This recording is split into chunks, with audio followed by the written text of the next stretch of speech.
لله نحمده ونستعينه ونستغفره ونؤمن به ونتوكل عليه ونعوذ بالله من شرور أنفسنا ومن سيئات أعمالنا من يهده الله فلا مضل له ومن يضلله فلا هادي له ونشهد أن لا إله إلا الله وحده لا شريك له ونشهد أن سيدنا وحبيبنا ومولانا محمدا عبده ورسوله أرسله بالحق بشيرا ونذيرا فقد قال الله تبارك وتعالى في كلامه المجيد وفي فرقانه الحميد فأعوذ بالله من الشيطان الرجيم بسم الله الرحمن الرحيم تبارك الذي بيده الملك وهو على كل شيء قدير الذي خلق الموت والحياة ليبلوكم أيكم أحسن عملا وهو العزيز الغفور وقال سبحانه وتعالى في موضع آخر ولا تكونوا أموات بل أحياء ولكن لا تشعرون ولنبلونكم بشيء من الخوف والجوع ونقص من الأموال والأنفس والثمرات وبشر الصابرين وقال سبحانه وتعالى في موضع آخر يا أيها الذين آمنوا ادخلوا في السلم كافة ولا تتبعوا خطوات الشيطان إنه لكم عدو مبين صدق الله العظيم وقال رسول الله صلى الله عليه وسلم قال من رأى منكم منكرا فليغيره بيده فإن لم يستطع فبلسانه فإن لم يستطع فبقلبه وذلك أعلاف الإيمان وقال رسول الله صلى الله عليه وسلم قال إذا عزمت أمتي الدنيا نزعت منها هيبة الإسلام وإذا تركت الأمر بالمعروف والنهى عن المنكر حرمت بركة الوحي وإذا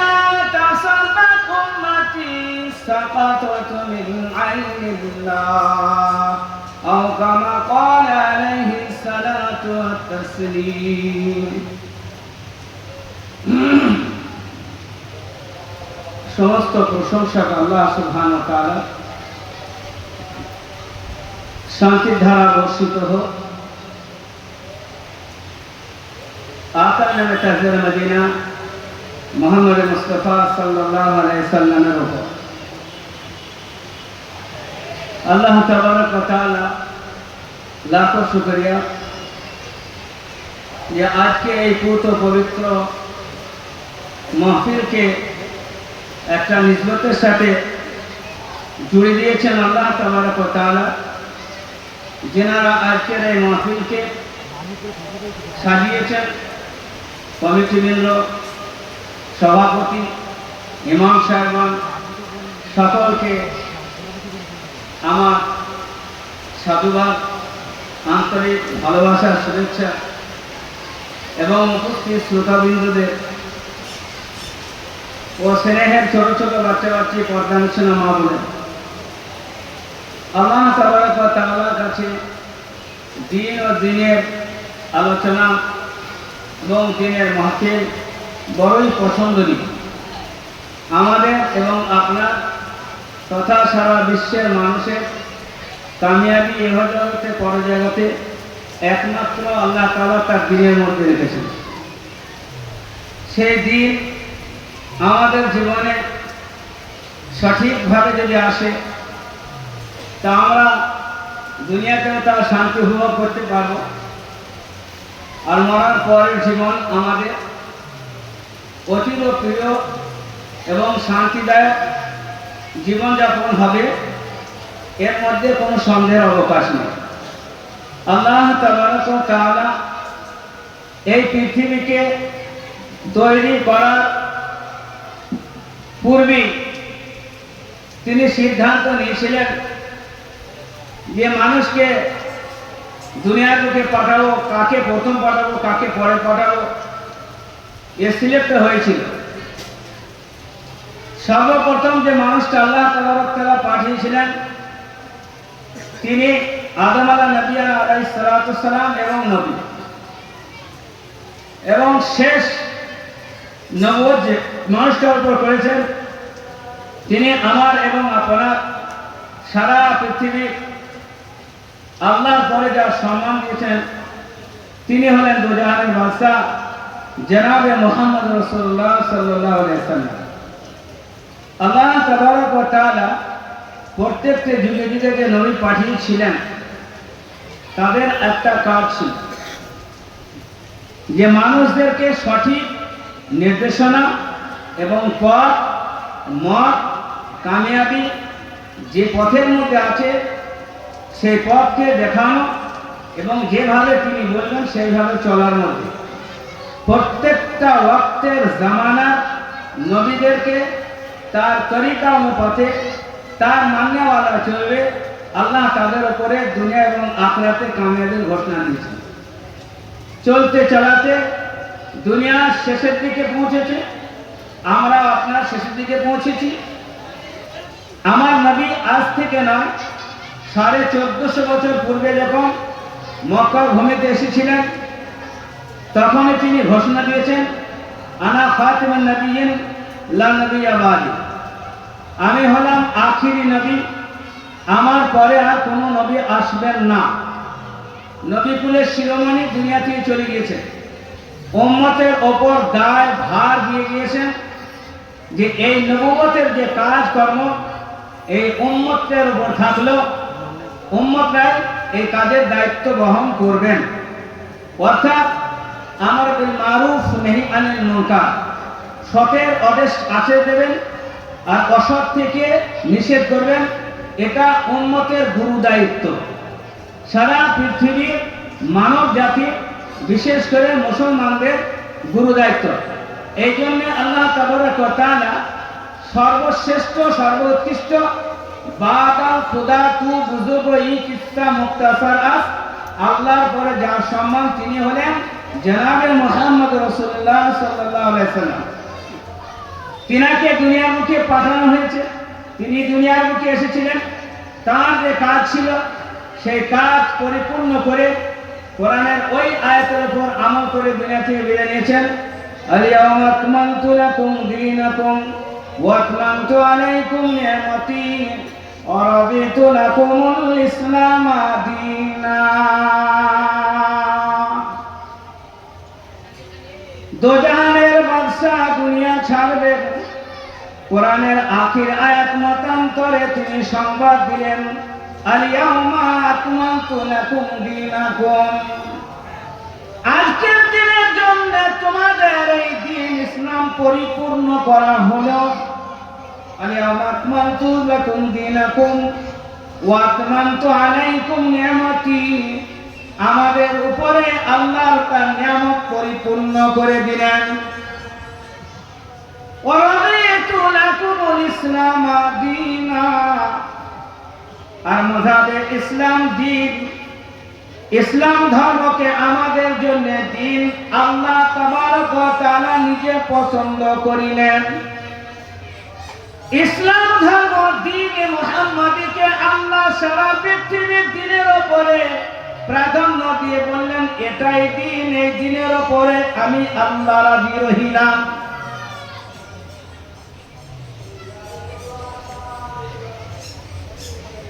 এই দিনের উপরে যে চলবে, আল্লাহ সুবহানাহু ওয়া তাআলা বললেন ইয়া আইয়ুহাল্লাযীনা আমানু দুখুলু ফিস সিলমি কাফা ওয়া লা তাত্তাবিউ খুতুওয়াতিশ শাইতান। এই দিনের উপরে পরিপূর্ণ তোমরা দাখিল হয়ে যাও। উদখুলুহা ফিস সিলমি কাফা ওয়া লা তাত্তাবিউ খুতুওয়াতিশ শাইতান। আর শয়তানের অনুসারী তোমরা হবে না। ইন্নাহু লাকুম আদুউম মুবিন। শয়তান তোমাদের প্রকাশ্য দুশমন। কোরআনে কারীমে এই দিনকে আল্লাহ পছন্দ করেছেন, আর এই দিনের উপরে পরিপূর্ণভাবে থাকা আর পরিপূর্ণভাবে ভর্তি হওয়া, পরিপূর্ণভাবে নিজেকে দাখিল করা আল্লাহ সুবহানাহু ওয়া তাআলা ঘোষণা। রাসূল কারীম সাল্লাল্লাহু আলাইহি সাল্লাম বললেন আদ-দীনু ইউসরুন। এই দিন হলো সবথেকে সহজ, দিনের উপর চলা সবথেকে সহজ। তো রাসূল কারীম সাল্লাল্লাহু আলাইহি সাল্লামের জামানায় একটা জিনিস ছিল, পার্থক্য বিভেদ ছিল না। সেটা হলো কি, যে যিনি বাদশা খলিফা তিনি হলেন জাতির ইমাম, মসজিদের ইমাম, আর তিনি হলেন সেই জামানার খলিফা অথবা বাদশাহ, প্রধানমন্ত্রী। তা বাদশাহী যিনি করেছেন তিনি মসজিদ চালিয়েছেন, আর তিনি যিনি মসজিদ চালিয়েছেন সেই যুগে তিনি খলিফা, তিনি বাদশাহ। রাসূল কারীম সাল্লাল্লাহু আলাইহি ওয়াসাল্লামের জামানায় আল্লাহ রাসূল নিজে স্বয়ং সম্পন্ন বাদশাহ প্লাস নবী প্লাস তিনি ইমাম। সেই জন্য আমার নবীকে ইমামুল আম্বিয়া বলা হয়। শুধু তিনি সাহাবাদের ইমাম ছিলেন না, বরং নবীদের ইমাম ছিলেন। যখন রাসূল কারীম সাল্লাল্লাহু আলাইহি সাল্লাম বাইতুল মাকদিস থেকে 25শে রজব আপনি মসজিদে আকসা থেকে বা কাবা থেকে মসজিদে আকসা, মসজিদে আকসা থেকে সিদরাতুল মুনতাহা যখন যেতে চেয়েছিলেন, যাচ্ছিলেন, তা তখন মসজিদে আকসা ফিলিস্তিনে অবস্থিত, যেটা জেরুসালেমে, সেখানে সমস্ত আম্বিয়াদের আপনি ইমামত করেছিলেন। সেখান থেকে আল্লাহ রাসূলের উপাধি লাকাব হলো ইমামুল আম্বিয়া, নবীদের ইমামত করেছিলেন। তো বিশ্বনবী সাল্লাল্লাহু আলাইহি সাল্লাম তার জামানায় ইমামত করেছিলেন। নবী সাল্লাল্লাহু আলাইহি সাল্লামের পরে ইমামতের দায়িত্ব ভারসাম্য যিনি পালন করেছিলেন তিনি হলেন আবু বকর সিদ্দিক রাদিয়াল্লাহু তাআলা। তিনি বাদশা ছিলেন প্লাস ইমাম ছিলেন, এবং সমস্ত সাহাবীর উপরে আল্লাহ তার রাসূল প্রাধান্য দিয়েছিলেন যে সমস্ত মানুষের উপরে মানুষ হলেন আবু বকর সিদ্দিক রাদিয়াল্লাহু তাআলা। তাই আবু বকর সিদ্দিক রাদিয়াল্লাহু ইমামত করেছিলেন। তাই আবু বকর সিদ্দিক ইমামত করবেন কখন? নবী করিম সাল্লাল্লাহু আলাইহি ওয়াসাল্লাম এখন হায়াতে আছেন। বিশ্বনবী সাল্লাল্লাহু আলাইহি ওয়াসাল্লাম অসুস্থ হয়ে ঘরের মধ্যে আছেন, এত শরীর খারাপ, উঠতে পারেন না। হযরত আয়েশা রাদিয়াল্লাহু তাআলা আনহাকে বিশ্বনবী সাল্লাল্লাহু আলাইহি ওয়াসাল্লাম বলেন ইয়ামুরু আবু বকর, আয়েশা গো তুমি আবু বকরকে হুকুম দাও সে যেন মসজিদে নামাজ পড়িয়ে দেয়, আমার নামাজ পড়াবার মতো আর ক্ষমতা নাই। মা আয়েশা বলেন ইয়া রাসূলুল্লাহ, ইয়া হাবিবাল্লাহ, আপনার মুসাল্লায় দাঁড়িয়ে আমার আব্বা নামাজ পড়াতে পারবেন না। কলবুহু রফিকুন, তার কলব অত্যন্ত নরম, আপনার মুসাল্লায় গিয়ে নামাজ পড়াতে পারবেন না। আমি আবার আব্বাকে হুকুম দিতে পারি না। বিশ্বনবী সাল্লাল্লাহু আলাইহি ওয়াসাল্লাম ওযু করলেন, ওযু করার পরে উঠবেন, আবার চক্কর খেয়ে পড়ে গেলেন, বেহুশ হয়ে থাকলেন। যখন হুঁশ ফিরল বিশ্বনবী সাল্লাল্লাহু আলাইহি ওয়াসাল্লামের হুঁশ ফেরার পরে আবার হুকুম দিলেন আয়েশা ইয়ামুর আবু বকর, আবু বকরকে হুকুম দাও সেই নামাজ পড়াও। আমি ক্লান্ত হয়ে আছি, আমার ওঠার কোনো ক্ষমতা নাই, এই উম্মতের ইমামতি আর আমি করতে পারবো না। হযরত আয়েশা বলেন ইয়া রাসূলুল্লাহ, ইয়া হাবিবাল্লাহ, আমার আব্বা নামাজ পড়তে পারবেন না, এই জন্য তিনার অন্তর অত্যন্ত নরম, আপনার মুসাল্লায় গিয়ে তিনি কান্না করবেন, কোন পড়াবেন নামাজ পড়ানোর তার ক্ষমতা হবে না। তৃতীয়বার যখন মনে হয় হযরত আয়েশা রাদিয়াল্লাহু তাআলা আনহাকে জোড়া করে দিয়ে বিশ্বনবী বললেন, ইয়া আমরু আবু বকর, আবু বকরকে হুকুম দাও, আমি নামাজ পড়াতে আর পারব না। হযরত আব্বাস এবং হযরত আলী রাদিয়াল্লাহু তাআলা আনহুমার বাহুতে ভর দিয়ে পা ছেঁচড়াতে মসজিদের দিকে যাচ্ছিলেন বিশ্বনবী সাল্লাল্লাহু আলাইহি ওয়াসাল্লাম। সাহাবারা সব মসজিদে বসেছিলেন, সবাই চিন্তিত, চোখ দিয়ে অশ্রু ঝরে, বিশ্বনবীকে আর কোনদিন ইমামত করবেন না, সবাই কান্নার রোল বয়ে যাচ্ছিল। মসজিদে যখন রং করলেন, সাহাবারা সব নামাজ পড়াবেন, বিশ্বনবী খুশির যেন মেহের চলে। বিশ্বনবী সাল্লাল্লাহু আলাইহি ওয়াসাল্লাম আবু বকরকে ইশারা করলেন, হযরত আবু বকর সিদ্দিক রাদিয়াল্লাহু তাআলা আনহুকে নামাজের মুসাল্লা দাঁড়ানো মানে তাকে খলিফার পদ দিয়ে দেওয়া হলো। বিশ্বনবী সাল্লাল্লাহু আলাইহি ওয়াসাল্লাম দুনিয়া থেকে চলে গেলেন। আবু বকর যথাক্রমে 2 বছর রাজত্ব করার পরে হযরত ওমর রাদিয়াল্লাহু তাআলা আনহু ছিলেন।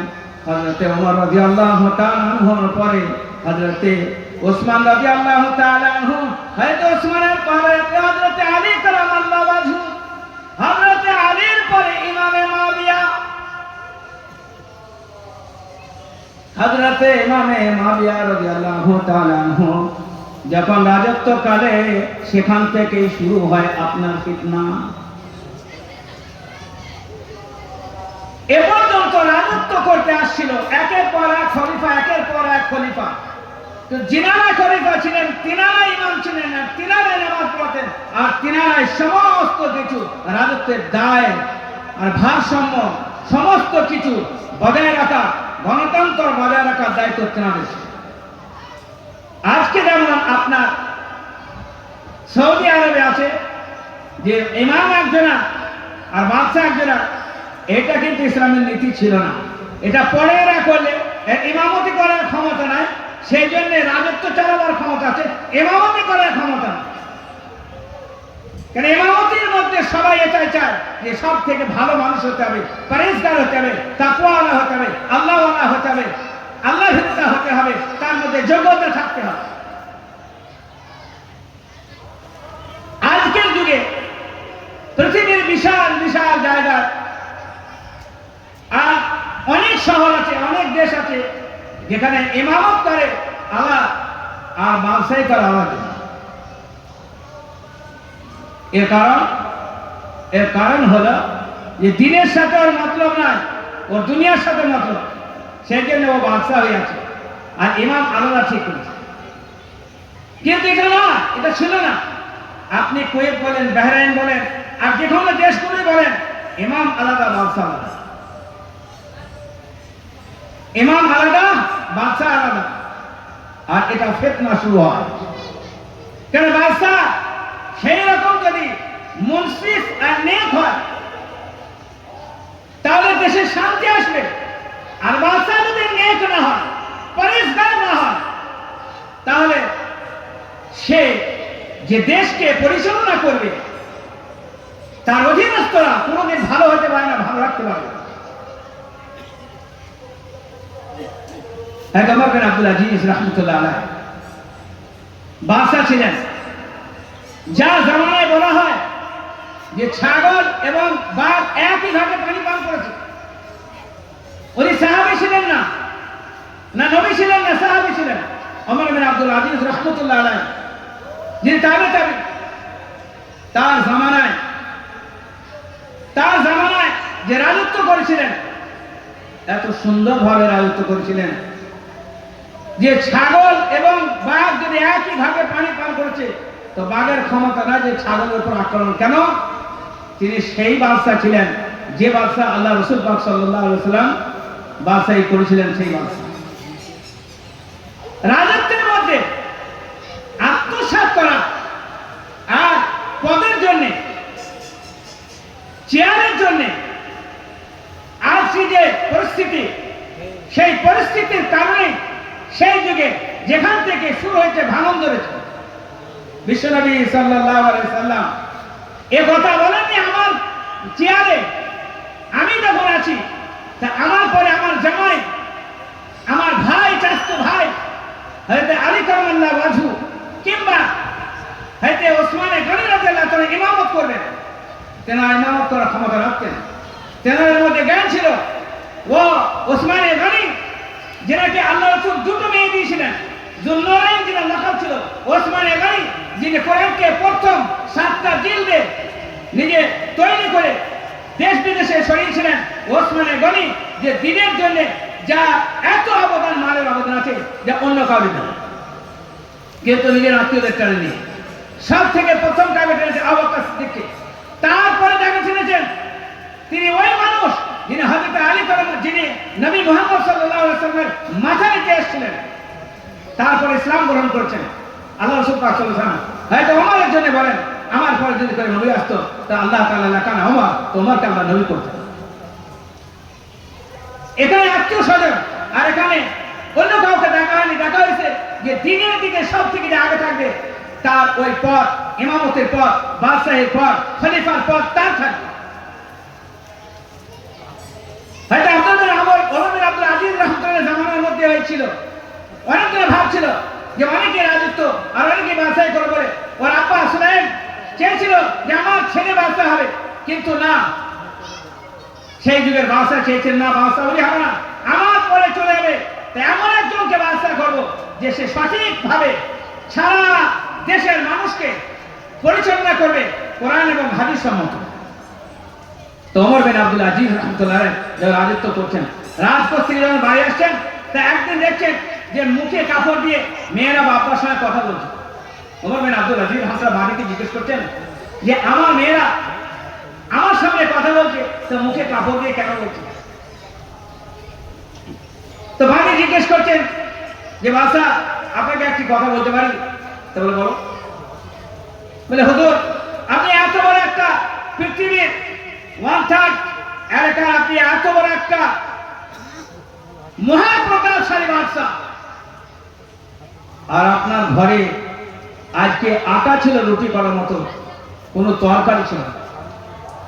সেই কারণে মেয়েরা আজকে যে রুটিটা খেয়েছে সেটা কাঁচা পেঁয়াজ দিয়ে রুটিটা খেয়েছে। তা আপনার সামনে কথা বলবে, এসে মুখে গন্ধ লাগবে, তাই দূর থেকে মুখে রোমা দিয়ে কথা বলে। তা বাদশাহ সালামত, আপনার বাড়ির জন্য, আপনার মেয়ের জন্য, আপনার ছেলেদের জন্য কি একটু খাবারে প্রশস্ততা, একটু খাবারে উন্নতি কি আনা যেতে পারে না? বাদশাহ কিছুক্ষণ চুপ থাকলেন। ওমর বিন আব্দুল আজিজ রাহমাতুল্লাহ আলাইহি দাসীকে বলে, দাসী রে, আমি ওমর বিন আব্দুল আজিজ বলি, আমি আজকের যুগে এই তারিখে সারা পৃথিবীর সমস্ত মানুষ থেকে ভালো খাবার নিজেও খেতে পারি, আমার পরিবারদেরকেও খাওয়াতে পারি, আমি নিজেও খেতে পারি, আমার পরিবার পরিজনদেরকে এত ভিআইপি লাক্সারি খাবার খাওয়াতে পারি। আজকের যুগে আমার মোকাবেলা করার কেউ নাই, আর আমাকে মানা করবে পৃথিবীর বুকে এমন কোনো শক্তি নাই। তবে ওই আল্লাহর ভয় আমি চাই না কিয়ামতের দিনে আল্লাহ আমার ঘাড় ধরে জাহান্নামে জ্বালাতে দেবে, আমি জাহান্নামের আগুনে পড়ব, আমার সন্তানদের জাহান্নামের আগুনে দিয়ে দেবে, তারা জাহান্নামের আগুনে পড়বে। আমি চাই না তারা জাহান্নামে যায়, আর আমি চাই না আমি জাহান্নামে যাই। আমি চাই কাল কিয়ামতের দিনে একটু দুঃখ কষ্ট সহ্য করে দুনিয়া থেকে চলে যাব, কিয়ামতের ময়দানে আল্লাহ যেন আমার সন্তানদের জান্নাতে পৌঁছে দেন, আর আমাকেও জান্নাতে পৌঁছে দেন। আমি জান্নাতে গিয়ে সুখ করব, দুনিয়া আজকে না তো কাল শেষ হয়ে যাবে। والبنين والقناطير المقنطرة من الذهب والفضة والخيل المسومة والأنعام والحرث ذلك متاع الحياة الدنيا والله عنده حسن المآب قل أنبئكم بخير من ذلكم للذين اتقوا عند ربهم جنات تجري من تحتها الأنهار وأزواج مطهرة ورضوان من الله والله بصير بالعباد দুনিয়াকে সুসজ্জিত করা হয়েছে যুইনা লিন্নাসি হুব্বুশ শাহাওয়াত এই দুনিয়াকে সুসজ্জিত করা হয়েছে নারী দিয়ে ওয়াল বানিনা ওয়াল কানাতিল মুকান্তিল সন্তান সন্ততি দিয়ে আর সোনা দানা চাঁদি দিয়ে অল খায়লিল মুসাওয়ামাতি সুন্দর সুন্দর সওয়ারি আর গাড়ি দিয়ে যালিকা মাতাউল হায়াতি দুনিয়া এগুলো কেবলই দুনিয়ার কদিনকার জীবন যাপন করার আসবাব মাত্র ওয়াল্লাহু ইনদাহু হুসনুল মাআব আর আমার আল্লাহর কাছে এর থেকে লক্ষ গুণ সুন্দর জিনিস আছে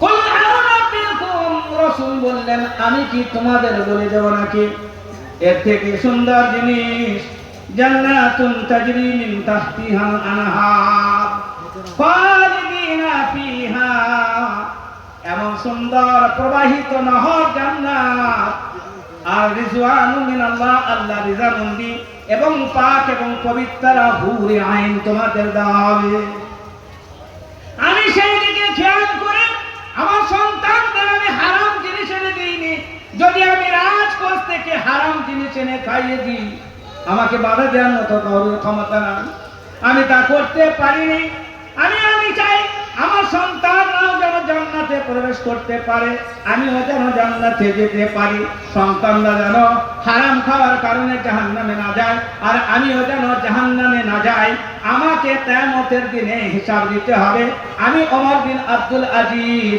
এমন ক্ষমতা রাখি না ওই আল্লাহর সামনে দাঁড়িয়ে কিয়ামতের দিনে হিসাব দেব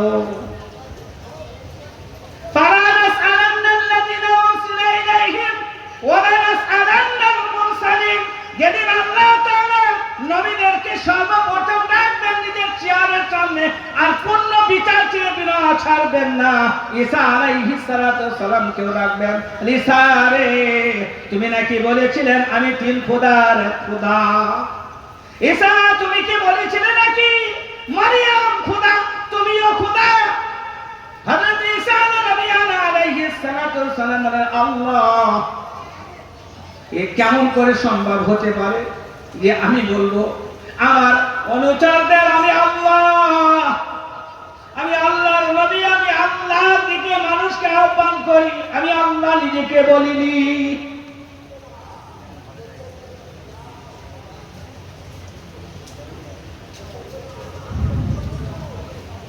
আমি কোনোদিন আল্লাহ বলিনি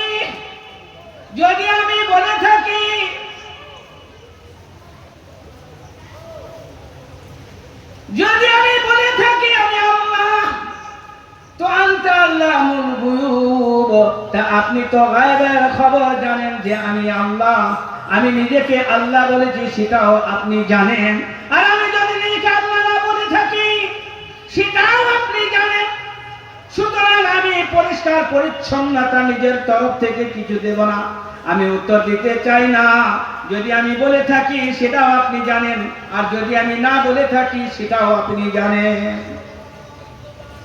কিয়ামতের কঠিন ময়দানে ফালানাসআলান্নাল্লাযীনা উরসিলা ইলাইহিম ওয়া লানাসআলান্নাল মুরসালিন শুধু ঈসাকে নয় শুধু মুসাকে নয় আমি तमाम নবীকে প্রশ্ন করব হক ছিল কিনা বাতিল ছিল কিনা হকের সাথে তুমি কতটুকু মদদ করেছো আর বাতিলকে তুমি কতটুকু বাতিল জানোছো বলে হক আর বাতিল আমি এরকমই জানি বলে ভেতরটাই জলসায় খাবার হচ্ছে তোমার হ্যাঁ খাবার হচ্ছে তো যাও খাবারটা খেয়ে শুধু বহন দেবো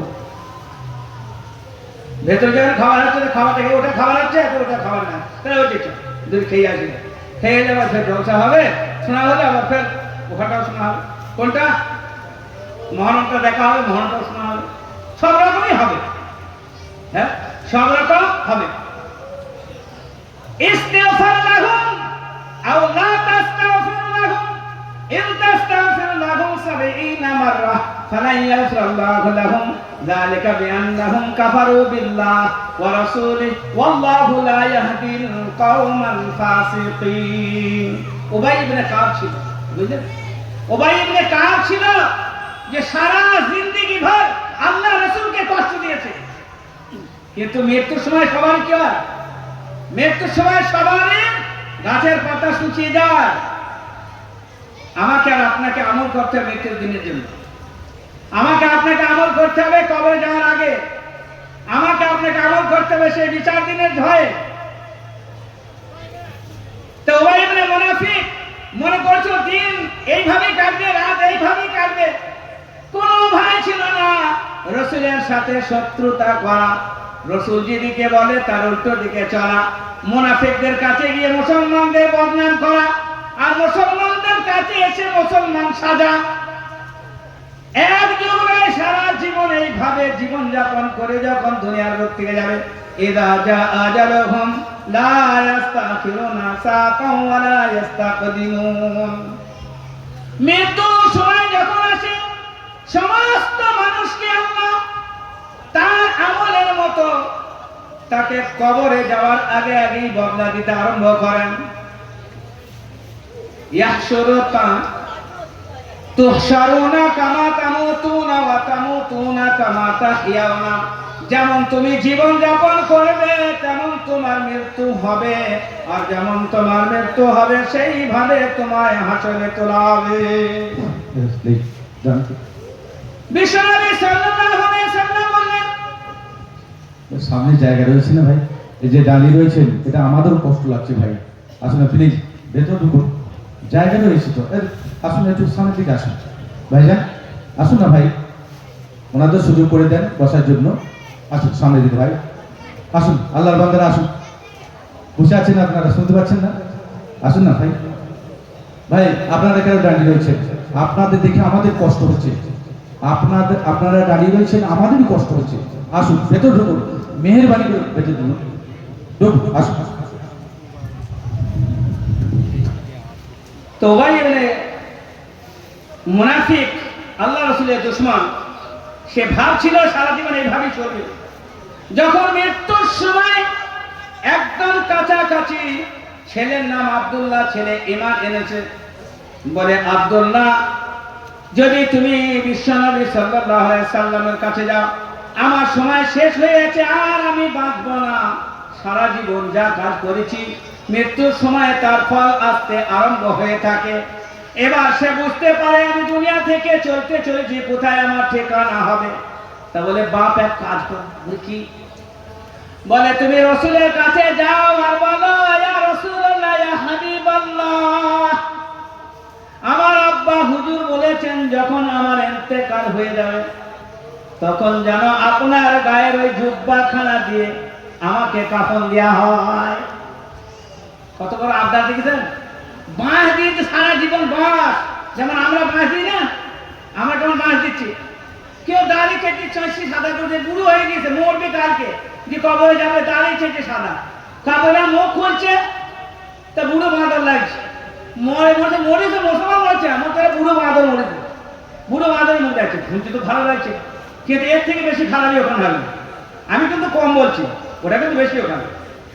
মনে হচ্ছে একটা বুড়ো বাঁদর কাফনে ঢাকা আছে, বাঁদর যখন ভেতরে ঢুকে পড়বে তখন ফেরেশতা আসে বলবে তুমি কোন দলের, বলবে না, না কাঁচি জামাই বলবে, বাবা ছিলি ছেলে আবার কাঁচি জামাই ছিলি, এরকম বলবে। তো ওখানে যাওয়ার আগে ঠিক চালাকি সবাই করে, মাথায় চুপি করে দেয় না, লাশের মাথায় চুপি করে দেয় না, দেখবে অনেক জায়গায় দেয়, সারা জীবন মাথায় চুপি দেয় না, যেন মরে গেল না, তো মরে গেলে নামাজ আছে, আরে মরে গেলে নামাজ পড়বে কেউ, মরা মানুষের নামাজ, তা লাশকে চুপি দেওয়া মানে কি আল্লাহকে চুপি পড়াচ্ছে, এইটা নামাজি, তা আল্লাহ জানছেন নামাজ পড়ছে না পড়ছে, ফেরেশতা সকাল সন্ধ্যে হাজির নেই। তা মুনাফিক কি করছে, মুনাফিক বলছে যে গায়ে আল্লাহ রাসূলের যে জামাটা আছে ওই জামাটা দিয়ে আমায় কাফন দিয়ে দিন, ছেলে কে করবে, এখন ছুটতে ছুটতে আল্লাহ রাসূল কাছে গিয়ে হাজির হয়ে, ইয়া রাসূলুল্লাহ, ইয়া হাবিবাল্লাহ, বাপ তো হারামে গুনাহ করেছে সারা জীবন, সেটা আমিও জানি, কিন্তু বাপের হুকুম মানতেছি, আমার বাপ বলেছে আল্লাহ রাসূলের কাছে যা আর আবদার করার বল, ওই ঘামে মাখা যেটা তোমার গায়ে ছিল ওই জুব্বাখানা দিয়ে আমাকে কাফন দেবে, আর আল্লাহ রাসূলকে বলবে আল্লাহ রাসূল আমার যেন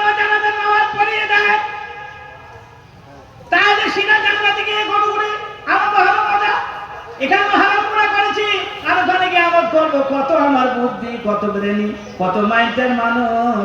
আল্লাহ তার রাসূলকে টুপি পরাবার জন্য চলে গেল। বেটা কি করে এখন চলে গেল? বেটা আব্দুল্লাহ বললেন, আসসালামু আলাইকুম ইয়া রাসূলুল্লাহ, আমার আব্বা হুজুর আপনার কাছে দাবি করেছেন, বলেছেন আপনার গায়ের জুব্বাখানা দিয়ে আমার আব্বাকে কাফন দিতে হবে। বিশ্বনবী বললেন, ঠিক আছে, জুব্বা নিয়ে চলে যাও। জুব্বা দিয়ে দিলেন, জুব্বা নিয়ে চলে গেল। ও তখন ঢাকার তুমি পরে বলছে জুব্বাটা গায়ে ছিল না পাশে ছিল। ছেলে বলছে এটা পাশ থেকে দিয়েছে, বলে ওটা হবে না। বলে কোনটা নিবেন? তা বললে যেটা গায়ে ঘামের সাথে লেগে আছে ওইটি নিয়ে। বলে আচ্ছা, বলে ঘামের সাথে ওটা মানে তাহলে আর কবরে আলাদা হবে না, চালাকটা কোন না? বলে ঠিক আছে তাই হবে। আল্লাহ রাসূলের কাছে গিয়ে বললেন, ইয়া রাসূলুল্লাহ, আপনারা বলেছেন এই জুব্বায় হবে না, যেটা গায়ের সঙ্গে লেগে আছে ওই ছেড়ে দিলেন, আর ওই ছেড়ে দিয়ে আমরা কাফন দিয়ে দেওয়া, তাহলে পরে কবরের আর আযাব হবে না। রাসূল গায়েরটা খুলে দিয়ে যেন বলে যা চলে যা, যেটা তো সহজ হবে, সুবিধা হবে, ভালো হবে। আমি রাসূল সেটাই করার জন্য এসেছি। ওমা আরসালনাকা ইল্লা রাহমাতাল লিল আলামিন, নবী মুহাম্মদুর রাসূলুল্লাহকে আল্লাহ বিশ্বের জন্য রহমত স্বরূপ পাঠিয়েছেন। বিশ্ব নবী সাল্লাল্লাহু আলাইহি ওয়াসাল্লাম গায়ের জুব্বা দিয়ে দিলেন। গায়ের জুব্বা নিয়ে যখন চলে গেল, তখন ছেলেকে বলে জানাজার নামাজটা পড়ে দেওয়ার জন্য বলবে। ইন্তেকাল হয়ে গিয়েছে, লাশ সামনে রাখা হয়েছে। জনাবে মুহাম্মদুর রাসূলুল্লাহ সাল্লাল্লাহু আলাইহি ওয়াসাল্লামকে আহ্বান করা হলো, ইয়া রাসূলুল্লাহ, জানাজার নামাজটা আপনি পড়িয়ে দিবেন। বলে জানাজার নামাজটা আপনি পড়িয়ে দিবেন। তা কারণটা কি? তাহলে কারণ হলো যে আমার বাপ চেয়েছে জানাজার নামাজ পড়লে মাগফিরাত হয়ে যাবে। আল্লাহ রাসূল বলেন জানাজার নামাজটা আমি পড়িয়ে দেবো, কোনো অসুবিধা নাই। বলে আমি এসেছি দুনিয়ার বুকে যদি মানুষ জান্নাতে চলে যায়, আমি মুহাম্মদ রাসূলুল্লাহ সেটাই চাই। কেউ জাহান্নামে যাক আমি এটা চাই না। আমি তোমার জন্য জানাজার নামাজ পড়িয়ে দেবো, এর মধ্যে কোনো সংশয় বিষয় নয়। কিন্তু বিশ্বনবী সাল্লাল্লাহু আলাইহি ওয়াসাল্লাম জানাজার নামাজ পড়তে উদ্যত হলেন। হযরত ওমর রাদিয়াল্লাহু তাআলা আনহু মনে করেন, বলে ইয়া রাসূলুল্লাহ, ইয়া হাবিবাল্লাহ, আপনি কার জানাজার নামাজ পড়তে যাচ্ছেন? সারা জীবন আপনার সঙ্গে দুশমনি করেছে, রাসূলের সঙ্গে দুশমনি করেছে, দ্বীনের সঙ্গে দুশমনি করেছে, মুসলমানদের সঙ্গে দুশমনি করেছে, মুনাফিকাত করেছে, সর্বসময় মুসলমানদের ক্ষতি করেছে। যেদিন থেকে আপনি মদিনায় এসেছেন সেই দিন থেকে আপনার পিছনে লেগে আছে। ইয়া রাসূলুল্লাহ, এর জানাজার নামাজ আপনি পড়াবেন না।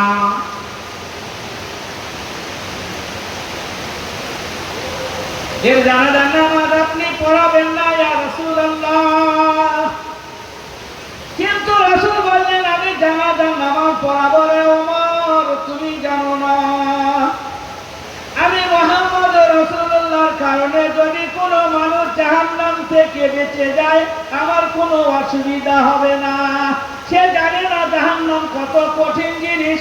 সে যদি জাহান্নাম থেকে বেঁচে যায় আমি আল্লাহ রাসূল খুশি হব, সে জান্নাতে গেলে আমি দুঃখিত হব। আমার সাথে শত্রুতা করেছে, কষ্ট দিয়েছে ওমর, তাতে আমার কোনো কষ্ট নাই। কিন্তু সে যদি জাহান্নামে চলে যায় আমার মনে বড় কষ্ট হবে। রাসূল আমার জানাজার নামাজ পড়তে উদ্যত হলেন। হযরত জিবরিল আলাইহিস সালাতু ওয়াস সালাম চলে এলেন, বলেন ইস্তাগফির লাহুম আও লা তাস্তাগফির লাহুম, ইন তাস্তাগফির লাহুম 70 মাররা ফালা ইয়াগফিরুল্লাহু ذلك بأنهم كفروا بالله والله لا يهدي القوم الفاسقين। وبشر النبي استغفر لهم, আল্লাহ বলছেন জিবরিল আলাইহিস সালাতু ওয়াস সালাম বলছেন وبشر النبي استغفر لهم أو لا تستغفر لهم إن تستغفر لهم 70 مرة فلا يغفر الله له। আপনি তার জন্য ইস্তিগফার করেন আর ইস্তিগফার না করেন, জানাজার নামাজ পড়েন কিংবা জানাজার নামাজ না পড়েন, একবার জানাজার নামাজ পড়েন কিংবা ঘুরিয়ে ঘুরিয়ে 70 বার পড়েন, 70 মাররা ফালা ইয়াগফিরুল্লাহু লাহুম, আমি আল্লাহ ঠিক করে নিয়েছি আজকে উভয় মুনাফিকের কোনোদিন মাফ করব না। আপনি যদি নয়, দুবার নয়, 20 বার নয়, আপনি যদি 70 বার জানাজার ঘুরিয়ে ঘুরিয়ে পড়েন, আমি আল্লাহ ঠিক করে নিয়েছি ওকে জাহান্নামে না শাকা পর্যন্ত আমি ছাড়ব না। আপনি ওর 70 বার জানাজার পড়লেও আমি কোনোদিন ক্ষমা করব না। কেন? বললে সে সারা জীবন আমার রাসূলকে কষ্ট দিয়েছে, সারা জীবন মুসলমানদের কষ্ট দিয়েছে। শুনে রেখে দাও, মান সালিমাল মুসলিমিনা মিন লিসানি ওয়া ইয়াদি। মুমিন ওকে বলে, মুসলমান ওকে বলে যে একটা মুমিন একটা মুসলমান অপর মুমিন অপর মুসলমানকে অন্যায়ভাবে যে কষ্ট না দেয়। যদি কোনো মুমিন মুসলমান একটা মুমিন মুসলমানকে হয়ে কষ্ট দেয়, আমি আল্লাহ তার সাথে লড়াই করব। আর সে মুসলমানের খাতার মধ্যে কেমন ভাবে থাকে।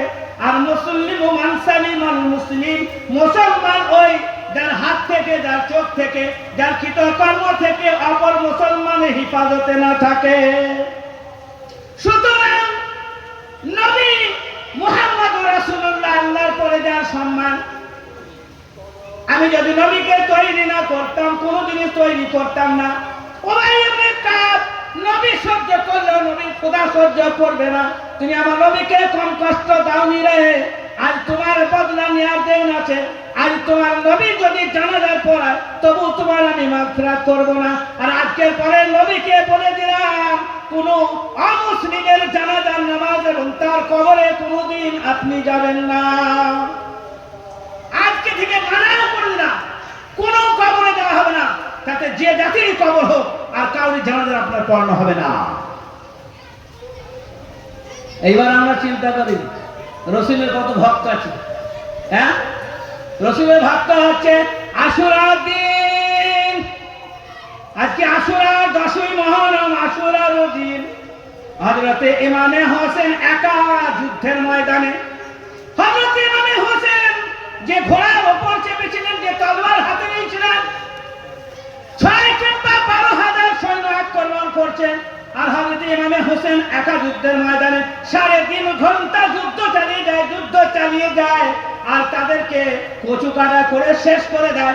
নামাজের যখন ওয়াক্ত চলে আসে, ইমামে হোসেন তখন পর্যন্ত পরাজয় হননি। নামাজের ওয়াক্ত চলে এসেছে, তলোয়ারটা রেখে দিয়ে বলে নামাজের সময় হয়ে গেছে। না মসজিদ মে না মন্দির মে, না মসজিদ মে না মন্দির মে नमाज इसके आदा होती है तलवारों के साए में। নামাজ কেবল মসজিদে হয় না, নামাজ কেবল মাঠে হয় না, নামাজ কেবল সুন্দর সুন্দর জায়গা হয় না, কারবালার ময়দান হবে।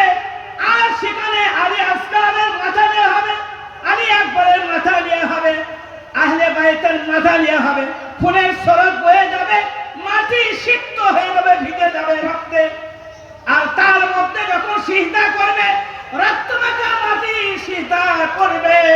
কিয়ামতের দিনে যখন উঠবে বলে আল্লাহ, এটা আলী আকবরের রক্ত মাখা মাটি, আলী আকবরের রক্ত মাখা মাটি। পরওয়ারদিগার খাতা খুলে দেয়, সেদিন কারা কত নামাজ ইমামে হোসেনের কাদা হয়নি, আলী বাইতের কাদা হয়নি। কারবালার ময়দান সাক্ষী দেবে। ফোরাত নদীতে পানি বন্ধ হয়েছে, জানের খেলনা হয়েছে, সিজদারত অবস্থায় ইমামে হোসেনের মাথা কাটা হয়েছে। আর এজিদের পায়ের কাছে, চেয়ারের কাছে গিয়ে রাখা হয়েছে, কিন্তু ওই সিজদা একটা কাদা হয়নি। কিয়ামতের দিনে বলবে আল্লাহ, আমি শুধু মদিনা থেকে এসেছিলাম কুফা, কারবালার ময়দানে সব দিনকে বাকি রাখার জন্য, যে সাইয়েদনা ইমাম হোসেন হুজুর পাক সাল্লাল্লাহু আলাইহি ওয়াসাল্লামের বংশধর থাকবে আর তার দিন নিয়ে খেলনা করবে, অত্যাচার করবে, অবিচার করবে, অন্যায় করবে, তা বরদাস্ত করব না। সেই জন্য মাথা দিতে এসেছিলাম। যে মাথা দিনের জন্য চলে যায় ও নিচু হয় না, যে মাথা দুনিয়ার জন্য নিচু হয় সেটা জাহান্নামে যায়। আর যেটা আখিরাতের জন্য, দিনের জন্য যে মাথা যায়, সে মাথাটা জান্নাতে প্রবেশ করে।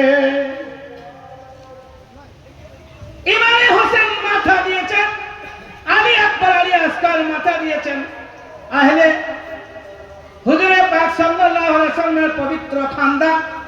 এই দিনের জন্য তারা নিজেকে নিজে বিসর্জন দিয়েছেন।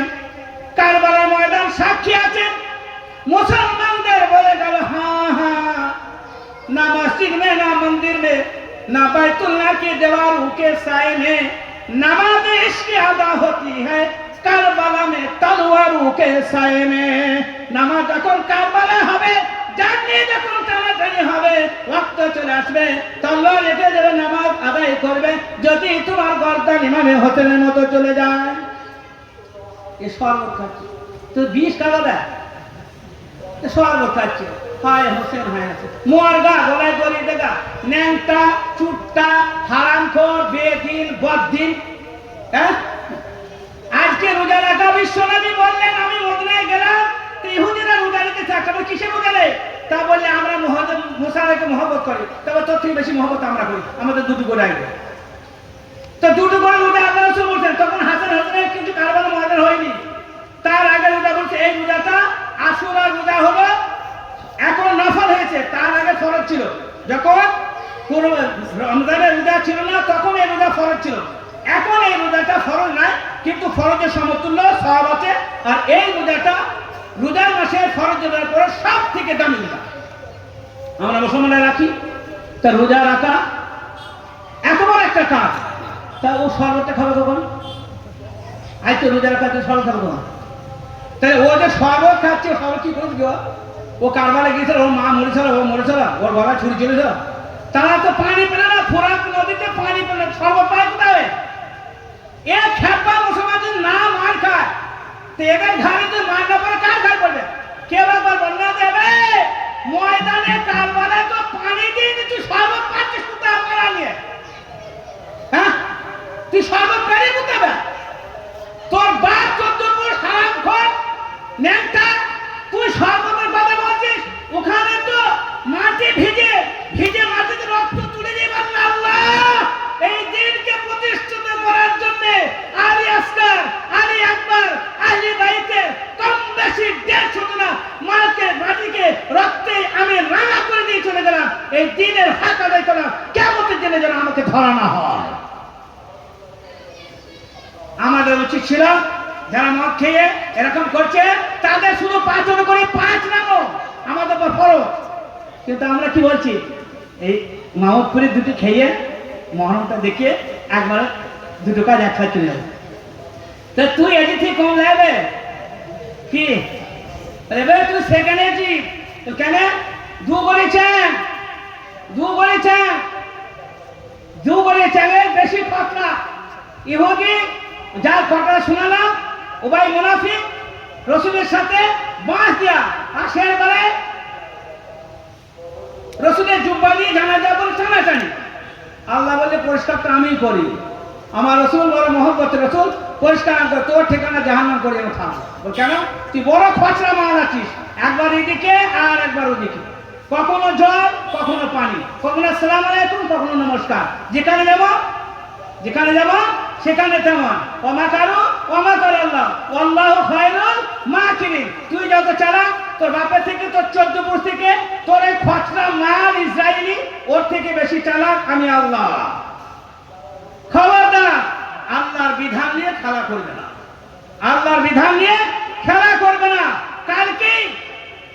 কালকে যখন ফিলিস্তিনকে মারছিল তো মনে হচ্ছিল রবটের ছেলে ওরা, আর আজকে দেখা ও সাঁতাই পড়ছে, তা বলছে এতটা নির্মম অত্যাচার। হ্যাঁ, তোমার বেলায় অত্যাচার আর ওর বেলায় ওটা অত্যাচার হচ্ছিল না। আল্লাহ তাবারক ওয়া তাআলা আপনার সাথে আছে, আমার সাথে আছে। সেই জন্য দোস্ত বুজুর্গ, আমি এবং আপনি আমার আল্লাহর যে দিন, খালিস দিন, সেই দিনটা আনতে পারি, এই চেষ্টা করুন। আর মহরমটা ঠাকা বলে কি জলসা করতে হবে এমনটা নয়। বলে মহরম কম সময় ঠেকায় এলে জলসা, তা ধরে আনতে বলি বেঁধে আনা হিতে বিপরে। তো হ্যাঁ মহরম করছে তো ভালো কাজ করছে, এত লাইট কেটে দিয়েছিস? হ্যাঁ, ঘোড়া মনে কেন? ওই লোকেই তো সিং বাড়ি এসে বলি তো, তা আমি ভালো কাজ করছি। মসজিদ ইমাম সাহেব যদি বলে নামাজ পড়াবো আর যদি দাঁড়িয়ে না রাখে, হ্যাঁ কেমন হবে? হ্যাঁ, তা মহারব করছে ভালো কাজ করছে, তা নাইটে হিরিক নাচছে কেন? এত নাইট কিসে? হ্যাঁ, ওটা কি শরীয়ত না ওটা কি জলসা? জলসা জলসা। দিনের কাজ দিনের মতো হতে হবে, দিনের কাজ রাতের মতো হলে অসুবিধা আছে। দিন দিনের মতো হবে, যতটুকু করা ততটুকু করা। মা আতাকুম রাসূলু ফাকুদুহুম ওয়া মা নাহাকুম আনহু ফান্তাহু। আমি যেটা করেছি করতে বলেছি সেটা করবে, যতটুকু বলেছি ততটুকু করবে। আমি যতটুকু বলিনি সেটা বাড়াবে না, বাড়ালেও সেটা বদ্দিন হবে, কমালেও সেটা বদ্দিন হবে। জলসা করবো জলসা করবো, এত ভেলকি রাইট কিসে? বলে ওটা তো বলা যাবে না আপনার। কেন, আমি কি হয়েছে? আমি কি মরে গিয়েছি তা বলবো না? জলসা প্লেন জলসা, জলসা হবে দিনে লেগে করা, মানুষকে সেই রাস্তা না। তা মানুষকে বলা যে তোমরা জলসা করে লাইট দেবে। দোস্ত, হাতে ধরে বিনয় করবো, যখন আপনি নিজের জীবনে কোনো কাজ করবেন বদ্দিন হবেন সেটা হন না শুনে দেবেন। সমষ্টিগতভাবে কোনো জাতিকে বেদিনের থেকে ছেড়ে দেবেন না। দুটো কথা বলছি, একটা হচ্ছে ইনফিরাদি, একটা হলো ইজতেমাই। ইনফিরাদি মানে একা একই, আর ইজতেমাই সমষ্টিগত। সমষ্টিগতভাবে যখন একটা জাতি একটা ভুল কাজ করবে, সুন্নতের বিরুদ্ধে কাজ করবে, সেটা বড় খতরনাক ডেঞ্জার। আর একাকি ভাবে কোনো একটা গুনাহ করে সেটা আলাদা, সেটা তার ব্যাপার। একটা জাতিকে আপনি কোনোদিন সুন্নাত থেকে গুনাহ করতে পারেন না, ঠেলে দিতে পারেন না, বা বোঝাতে পারেন না যে এটা হক এটা ঠিক না, যেটা বেঠিক সেটা স্টপ। মসজিদে কোনোদিন, জলসায় কোনোদিন, হক রাস্তায় কোনোদিন, দাওয়াতে কোনোদিন, তবলিগে কোনোদিন যেন বেদিন না ঢুকে যায়, তাহলে পরে সেটাও শো করবে যে এটাও হয়তো বাদী। এই করে করে আমাদের গোষ্ঠীর পিণ্ডি মরে। আজকে শিরক থেকে বেদাত থেকে মানুষ এইভাবে পৌঁছায়। সেইখানে অনুরোধ করবো, বিনয় করবো যে আল্লাহ তাআলা সঠিক দিনের উপর আপনাকে আমাকে চলার তৌফিক দান করুন। ওয়া আখিরু দাওয়ানা আলহামদুলিল্লাহি রাব্বিল আলামিন। আসসালামু আলাইকুম ওয়া রাহমাতুল্লাহি ওয়া বারাকাতুহু।